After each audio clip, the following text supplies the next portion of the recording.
2 days before our baby shower, my husband said he was working late. I tracked his phone to a hotel and showed up with the whole family behind me. I'm shaking just writing this because part of me still can't believe it happened. My name's Lauren, 28 years old, female. I'm 7 months pregnant with our first child, and 2 days before our baby shower, this celebration that was supposed to be all about love and family, my husband, Mark, 31 years old, male, told me he had to work late. And here's the thing. Mark has always been the steady one. The guy people trusted, the man who showed up early, stayed late, made everyone else feel safe. We've been together for 6 years, married for 3. He's the kind of man who remembered my coffee order down to the oat milk and 2 pumps of vanilla, who rubbed my swollen ankles at night without me asking. The kind of man who, at least until recently, made me feel like I'd won the lottery. But the last few months, something shifted. Little things at first. Him turning his phone face down, lingering in the car before coming inside, snapping at me for questions that never used to bother him. I chalked it up to stress, to preparing for the baby, to the kind of pressure that crushes even the best men. I wanted to believe that. I needed to. Because the alternative, that he was hiding something from me, felt like a betrayal I couldn't even let myself imagine. But then came the baby shower planning.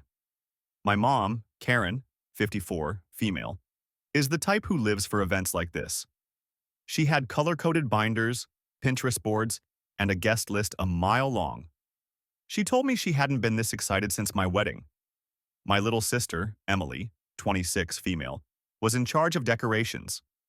My dad, James, 57, male, was secretly building us a custom crib as his grandpa project. Every time we gathered to plan, Mark sat with us, smiling, nodding, even volunteering to make the slideshow of baby pictures. So when he said he had to work late that Thursday, just 2 days before the big shower, I should have trusted him. That's who he was, right? My dependable husband. My partner. Except something gnawed at me. That sixth sense you don't want to admit you have.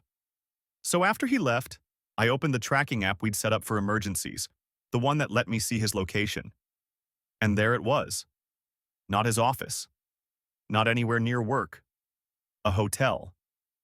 I remember just staring at the screen, numb, like my brain couldn't process it. I zoomed in, refreshed, checked again. Same spot. Same damn hotel. When I told my mom, I expected her to tell me I was crazy, that I was hormonal, that I was overreacting. Instead, she went silent. Just this cold, sharp silence. Then she said, "Get your shoes on, we're going." And when I say we, I mean everyone. My mom, my sister, even my dad. Hell, my aunt and cousins were at the house helping prep for the shower, and they all piled into cars. It was like an army forming without words. No one asked if I was sure. No one suggested waiting. It was like they all knew.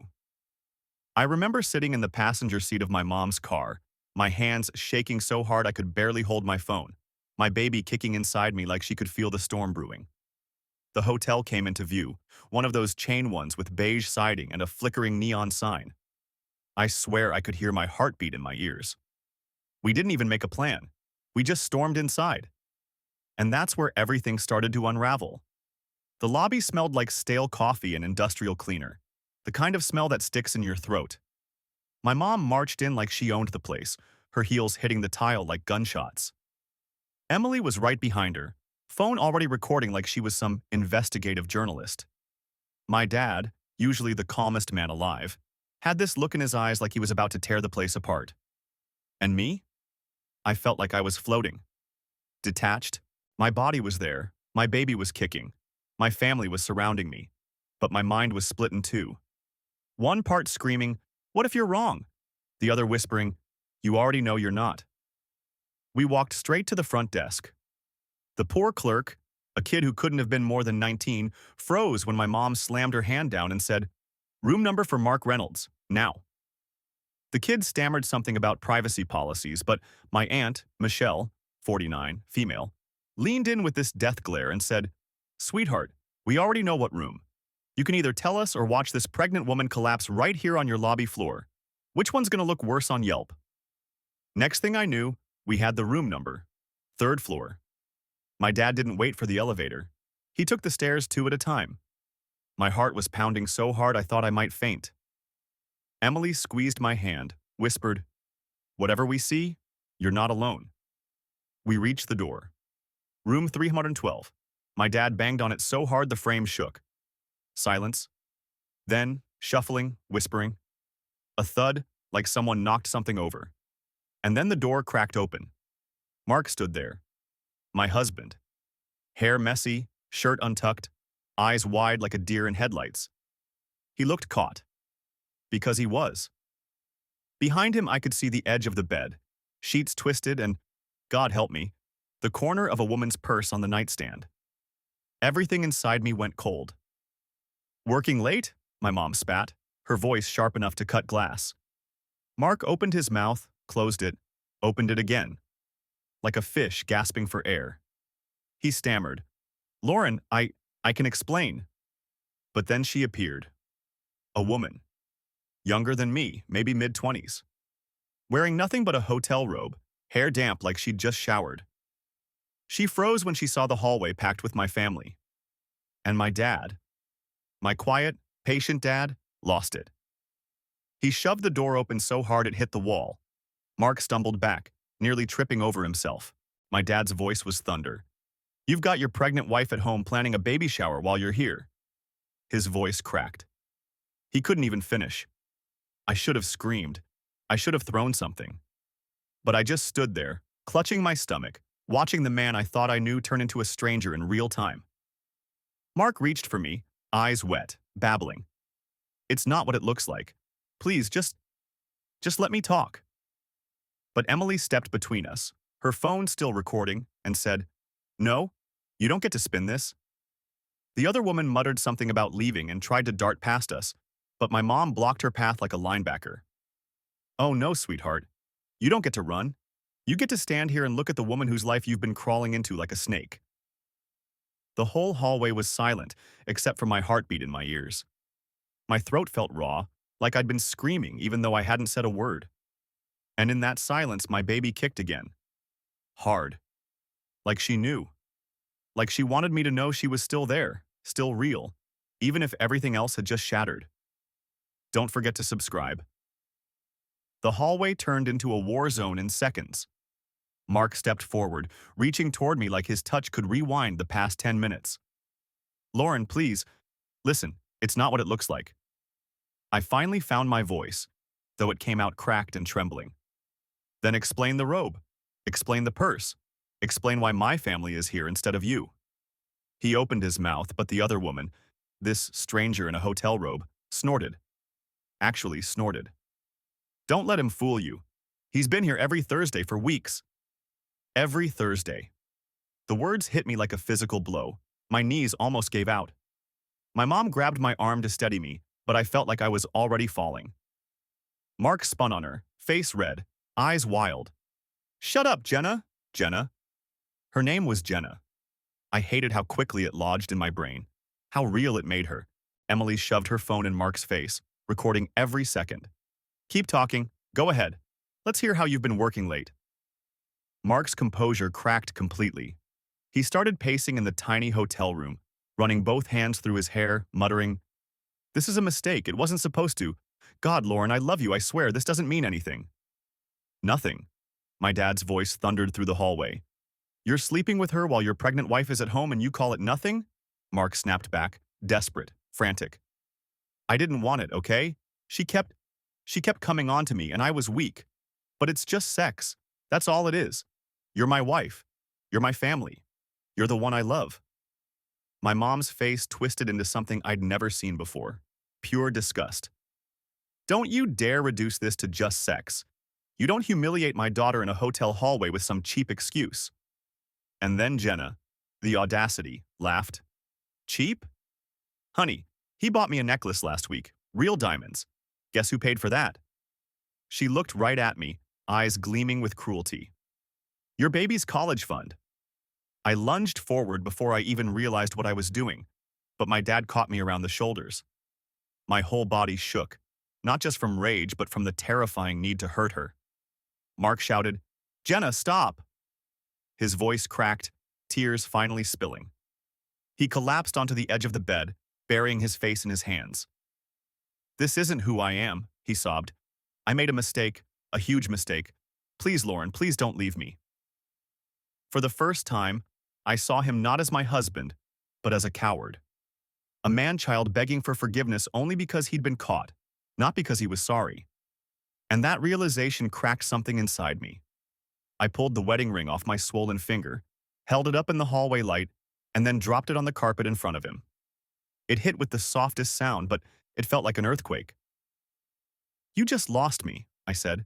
My voice didn't shake this time. It was calm, cold, final. Mark lunged off the bed, scrambling toward the ring on the floor like if he could just grab it, he could fix everything. But Emily stepped in front of him, blocking his way with the fierceness of a guard dog. Don't you dare touch her ring. You don't deserve it. The whole hallway was buzzing with voices now. My aunt cursing Jenna out, my dad threatening to drag Mark outside, my mom whispering in my ear to breathe. Just breathe. And through all of it, Mark kept crying, Please, Lauren, please don't do this. We're having a baby. I looked him dead in the eye, and for the first time, I wasn't afraid. No, I said. I'm having a baby. You're just a mistake she'll never meet. We left that hotel room like a storm ripping through. My mom had her arm looped through mine, practically dragging me down the hallway, Emily still filming, my dad bringing up the rear like a guard. I didn't even look back at Mark, but I heard him scrambling after us. Lauren, wait, please. By the time we hit the lobby, the hotel staff was staring wide-eyed, whispers spreading as a pregnant woman and half her extended family stormed out, trailed by a crying man in a wrinkled dress shirt. When we burst through the glass doors into the parking lot, the cool night air hit me like a slap. For a second, I thought I might throw up. My baby kicked again, hard, and I pressed both hands to my stomach, whispering, I've got you, I've got you. Then Mark's voice cut through. Lauren, stop running from me. He was sprinting across the lot, eyes wild, tears streaking down his face. People were watching from the sidewalks now, a little crowd forming like it was some twisted reality show. My dad spun around, stepping between us. Don't you come near her, Mark shoved at him. Actually shoved my dad, like he could bulldoze through the one man who had always treated him like a son. My dad stumbled but didn't fall. He squared his shoulders, ready to fight. You want to swing at someone, boy? He roared. Swing at me, but you're not touching my daughter. That's when Emily lost it. She got right in Mark's face, holding her phone high like a weapon. Keep acting up. This is live now. Go ahead. Show the world what kind of father you're about to be. Mark froze when he realized half the family was pointing phones at him. His chest heaved. His hands twitched like he wanted to grab the phones and smash them all. Then, in this sudden, horrifying move, he turned his rage on himself. He dropped to his knees in the middle of the parking lot, pounding his fists on the pavement, screaming, I'm losing everything. You can't do this to me. His voice cracked into this awful wail that made everyone go silent. And then, he picked up a rock from the landscaping border and hurled it at the side of my dad's truck. The sound of shattering glass exploded across the lot. I jumped, clutching my stomach, while my dad lunged forward. My mom screamed his name. My aunt started yelling at the top of her lungs. Hotel security finally rushed out, but it was too late. The damage was done. Mark stood there, chest heaving, shards of glass glittering on the asphalt around him like confetti from a nightmare. He looked at me, eyes bloodshot, voice raw. Lauren, you can't leave me. You hear me? You can't. And for the first time all night, I didn't feel weak. I didn't feel broken. I felt furious. I stepped out from behind my dad, holding my stomach like armor, and stared Mark dead in the eye. Watch me. The whole parking lot went silent again. You could have heard a pin drop. Then I turned my back on him. And with my family around me, I walked to the car. Every step away from him felt like pulling free from chains I hadn't even realized were strangling me. Don't forget to subscribe. Update. Wow, I didn't expect this to blow up like it did. I've been reading through the comments, the DMs, everything, and I'm still kind of in shock. Some of y'all were hilarious. The person who said, dump his ass and register for a new last name at Target made me laugh for the first time in days. Others were brutal, but right. A lot of you kept saying, believe what people show you, not what they say. That hit me hard. So, here's what happened after the parking lot. We went home. Or, I went home. My parents practically moved in that night, wouldn't leave me alone, and honestly, I needed them. I felt like my entire body was vibrating with rage, like if I sat still too long, I'd explode. My sister slept on the couch. My dad went out at 2 a.m. to duct tape plastic over his truck window because Mark smashed it like a toddler throwing a tantrum. And Mark? He's been spiraling. I woke up to 50 missed calls. Not exaggerating. Voicemails where he's sobbing, screaming, then begging. 1 minute it's, you're ruining my life. The next it's, please, I'll do therapy. I'll quit my job. I'll cut her off. I'll do anything. The whiplash is insane. He also showed up at our house at 7 a.m., banging on the door like a madman. My dad went out with a baseball bat and told him if he didn't leave, cops would get involved. Mark cried right there on the porch, yelling for me to come talk like adults. My neighbors were outside watching. It was humiliating. I didn't open the door. I couldn't. And here's the part that's really sticking with me. He's not just sorry. He's panicking. Like, he knows he just blew up his image. Everyone saw. My family, the hotel staff, random bystanders, Emily's phone recording. His entire mask got ripped off in public, and now he's desperate to shove it back on. A lot of you told me not to let him anywhere near the baby. That's what's keeping me up at night. Because he's already using her, our daughter, as a weapon in his begging. Don't take my family away. I need to be there when she's born. She'll hate you if you don't let me. Like she's a bargaining chip, not a person. And it's making me think, I don't just want to walk away. I don't want to quietly file for divorce and let him rewrite the story to everyone else. I want him to feel this, to sit in it, to have everyone see the truth for what it is. So yeah, maybe some of you were right. Maybe revenge is the only language he understands. I'm not ready to share the plan yet, but trust me, he's not walking away from this unscathed. The days after the hotel felt like living in a siege. Mark didn't stop. He called nonstop, sometimes whispering apologies, sometimes screaming like a man possessed. He left flowers on the porch at 3 a.m. One night, I heard scratching at the side gate and found him standing in the backyard like some ghost, saying he just wanted to talk. My dad almost called the cops, but my mom convinced him to wait. Let's get through the shower first, she said. Then we'll deal with him legally. I barely slept. My phone lit up every 10 minutes. When I stopped answering, he switched to burner numbers. When I blocked those, he started emailing, DMing from fake accounts. His messages swung wildly. Please forgive me, followed by, if you ruin my life, I'll ruin yours. And yet, part of me realized something important. He was unraveling. And unraveling people make mistakes. That's when the idea hit me. The baby shower was still on. My family begged me to cancel, but I refused. This shower isn't for him, I told them. It's for me, for her. I rested my hands on my belly. And if he shows up, then everyone gets to see exactly who he really is. Emily lit up immediately. We can make it a reveal. What kind of reveal? I asked. Her grin was sharp. The kind where he reveals himself as the trash he is. You don't have to lift a finger. Just let him play the part. That's when the plan started forming. We didn't tell everyone, just my parents, Emily, and Aunt Michelle. We set up the shower like normal. Balloons, banners, the big pink "It's a girl" sign, tables covered with food, gifts stacked in the corner. Everything Instagram perfect. But Emily had one special addition, a slideshow. Mark had promised weeks ago he'd make one, a cute compilation of our baby bump photos and ultrasound clips. Obviously, that never happened, so Emily made her own version. Only this one didn't just have ultrasound photos, it had screenshots. Of the tracking app showing him at the hotel. Of texts he'd sent Jenna calling her baby. Of emails where he promised he'd make it official after the baby was born. She even added a soundtrack, our wedding song. The plan was simple. If Mark dared to show his face, we'd run the slideshow in his honor. Let him stand in front of the whole family while his double life played out on a 10-foot projector screen. The morning of the shower, I was shaking so hard I could barely zip my dress. My mom kissed my forehead and whispered, "You're stronger than you know."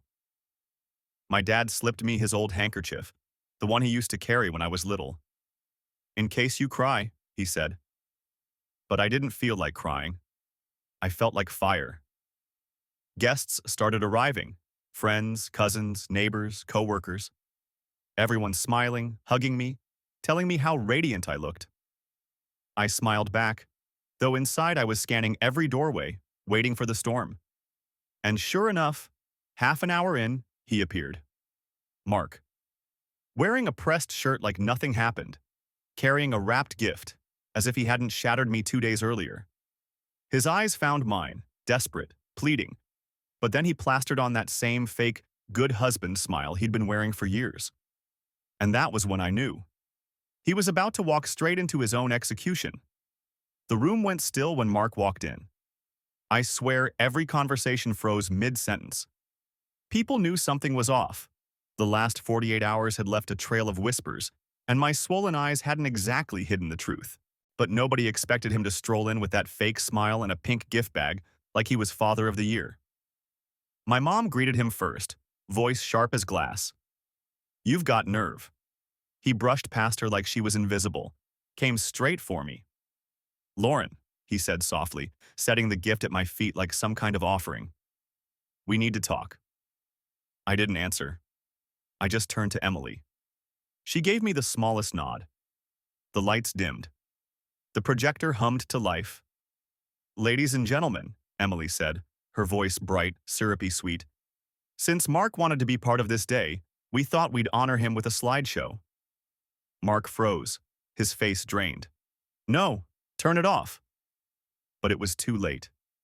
The first photo was innocent, me holding the ultrasound printout, smiling, hopeful. Gasps of delight filled the room. The second was us at the gender reveal, blue and pink powder exploding in the background. Laughter, applause, and then screenshots. The tracking app pinning him at the hotel, his texts to Jenna. "You're the only thing keeping me sane." Another. "She'll never know, I promise." The room went dead silent. The next slide, an email. His words in black and white. "Once the baby's here, I'll figure out leaving her. Just give me time." Someone in the crowd actually screamed. Mark lunged for the laptop, but my dad intercepted, shoving him back. Emily kept clicking, her face stone cold. The final image wasn't a screenshot, it was a photo. Him and Jenna, arm in arm, outside that same hotel, timestamp glowing in the corner. And over it, the music swelled. Our wedding song. It was unbearable and perfect. Mark completely unraveled. He screamed, "This is fake! You think you can humiliate me?" He grabbed the gift table and sent it crashing, wrapping paper and tiny onesies flying across the floor. Guests were shouting, kids crying. My Aunt Michelle yelled, "Get him out!" But Mark wasn't leaving quietly. He pointed at me, face twisted with rage. "You planned this! You turned everyone against me! You're evil, Lauren!" I stood up, my belly heavy, my legs trembling but firm. "No, Mark, you did this to yourself. The only thing I did was stop covering for you."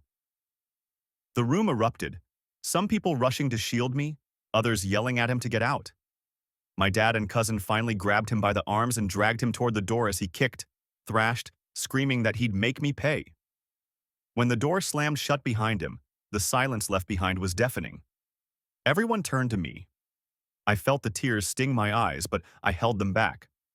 I placed both hands on my stomach, looked at the room, and said, "The only family that matters is the one standing right here." The guests erupted into applause, cheers, hugs. My mom cried openly. Emily shut off the projector and wrapped her arms around me. And for the first time since this nightmare started, I felt something other than rage. Relief. Update 2. So, the baby shower. Y'all wanted revenge? You got it. Emily's slideshow blew the roof off that party. I swear, if you weren't there, you wouldn't believe the way it all went down. The gasps, the screaming, the literal crash of gifts hitting the floor when Mark snapped. People still texting me 2 days later saying they can't stop replaying it in their heads. Some said it felt like a movie. Others said it was the most awkward family event of their lives. Honestly, it was both. And yes, Emily uploaded the video. No, I'm not sharing it here, but let's just say it's already circulating. People at his job have seen it. His parents. Even Jenna apparently posted a cryptic Instagram story about betrayal and fake promises. The irony. Now here's where things got worse. I thought humiliating him in front of everyone would shut him down. Instead, it lit him on fire. Since that night, he's been trying to flip the script, calling my relatives, messaging mutual friends, spinning this story about how I'm vindictive and unstable because of pregnancy hormones. He's saying I set him up, that I trapped him, that Jenna was just a co-worker and everything else was edited. The audacity is unreal. But you know what? The more he talks, the worse he looks, because everyone saw him lose it. Everyone saw him smash the table, scream at me, get dragged out of his own child's baby shower. That's not pregnancy hormones. That's him showing his true self. A lot of you in the comments last time warned me he might escalate. You were right. He's been parked outside my house twice already. My dad had to chase him off. He left a note under my wiper blade that said, "You can't erase me." Creepy as hell. So here's where I'm at. I've contacted a lawyer. Divorce papers are being drawn up. I'm filing for full custody once the baby arrives. His behavior is erratic, dangerous, and well documented now. I'm keeping all the voicemails, texts, and Emily's footage. If he tries anything in court, I've got receipts stacked to the ceiling. Some of y'all said I should feel bad for him, that maybe exposing him that way was too cruel. To those people? No. You didn't see the look on his face when he swore to Jenna that he'd leave me once the baby came. You didn't hear him scream that I was ruining his life while smashing glass in a hotel parking lot. You didn't see my dad's truck window shatter, or my mom holding me up while I shook so hard I thought I'd collapse. I don't feel bad. I feel free. But it's not over. He's not going quietly. And I've got to be ready for whatever comes next. If the baby shower was the explosion, the weeks after were the fallout. Mark didn't disappear. He doubled down. At first, it was just harassment. Dozens of calls a day, voicemails ranging from sobbing apologies to screaming rants. "You're killing me, Lauren." 1 minute, then, "I'll take everything from you." The next? Whiplash, like he couldn't decide if he wanted to play the victim or the villain. Then it turned physical. One morning, my dad found the side of his truck keyed. Deep, jagged lines gouged into the paint like someone wanted him to feel it every time he looked at the door. A week later, my mom's tires were slashed in our driveway. She stood in the kitchen with her hands shaking, whispering, "What kind of man does this with a baby on the way?" I knew the answer, a man unraveling. The scariest night came 3 days later. I was in bed when I heard tapping on my window. At first, I thought it was tree branches. Then I heard it again. When I pulled the curtain back, my heart stopped. Mark. Standing in the dark, his face pale in the porch light, holding a bouquet of wilted flowers. His eyes looked wild, like he hadn't slept in days. He mouthed something through the glass, "You're mine," before my dad stormed out the front door with his shotgun in hand. Mark bolted like a coward, tires screeching down the street. That was the last straw. The next morning, I met with my lawyer again. We filed for a restraining order, fast-tracked. With Emily's video, the voicemails, the texts, the vandalism reports, it wasn't hard to convince the judge that Mark was unstable. For the first time, I felt like I had a shield. But Mark wasn't done trying to twist the story. He started calling my extended family, spinning his lies about how I trapped him, how Jenna was just a friend, how the slideshow was doctored. He even called my boss at work, trying to claim I was mentally unfit to keep my job. Luckily, everyone knew the truth by then. No one bought it. And yet, every time my phone buzzed, every time I walked to the car, I felt my chest tighten. My dad started parking his truck across the driveway at night like a barricade. Emily slept over almost every night, just in case. It was exhausting and terrifying. But here's the thing. The more he flailed, the more evidence he handed me. Every voicemail, every text, Every creepy note on my windshield, it all piled higher. Proof that he wasn't the victim. Proof that he was dangerous. And I realized something. He thought he was fighting to keep me, but really he was burying himself. The baby's due date crept closer. My belly felt heavier by the day, but so did my resolve. I wasn't just protecting myself anymore. I was protecting my daughter. And if Mark wanted to keep playing games, I was ready to end them on my terms. The restraining order bought me peace, on paper. But Mark never cared much about rules. 2 weeks later, I was waddling around the kitchen, belly tight with Braxton Hicks, when my phone buzzed. Unknown number. Against my better judgment, I answered. His voice, low, ragged. "You think you've won?" I froze. My mom grabbed the phone from me, but he'd already hung up. That night, the storm broke. I just drifted to sleep when headlights swept across the living room walls. Tires screeched, a car door slammed. Then, banging on the front door. Hard, like he was trying to break it down. "Lauren!" His voice cracked through the night. "You can't keep my family from me?" My dad was already running down the hall, shotgun in hand. My mom dragged me toward the back room, whispering, "Stay calm, stay calm." Emily grabbed her phone and hit record again. Through the window, I saw him. Mark. Shirtless, wild-eyed, pounding the door with his fists, screaming like an animal. He kicked over the flower pots, ripped the welcome baby banner from the porch, shredded it in his hands. And then he screamed it, the ugliest truth of all. "I wish you and that kid were never born." The world went silent. Even he seemed to realize what he just said. My dad stepped outside then, shotgun leveled, voice like thunder. "You just buried yourself, boy. Get off my property."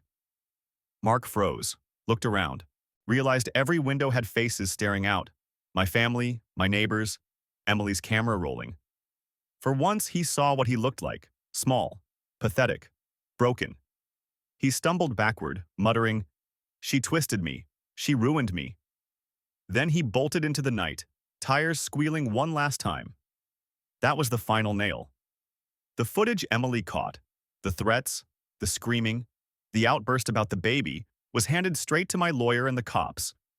Restraining order violation, harassment, threats, vandalism. The judge didn't just grant me full custody, he banned Mark from being anywhere near the hospital when I gave birth. And you know what? That was my revenge.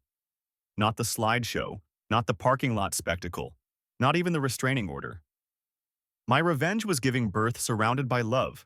My mom holding one hand, Emily the other, my dad waiting in the hallway with tears in his eyes, while Mark sat in some dingy apartment alone, drowning in the wreckage he created. I named my daughter Grace, because that's what she gave me. Grace to walk away. Grace to see the truth. Grace to build a family out of the people who actually deserve the title. Mark texted once after she was born. Just one line. "Send me a picture." I didn't reply. I blocked the number. Because he doesn't get to see her face. He doesn't get to rewrite the story. And he sure as hell doesn't get to be called Dad.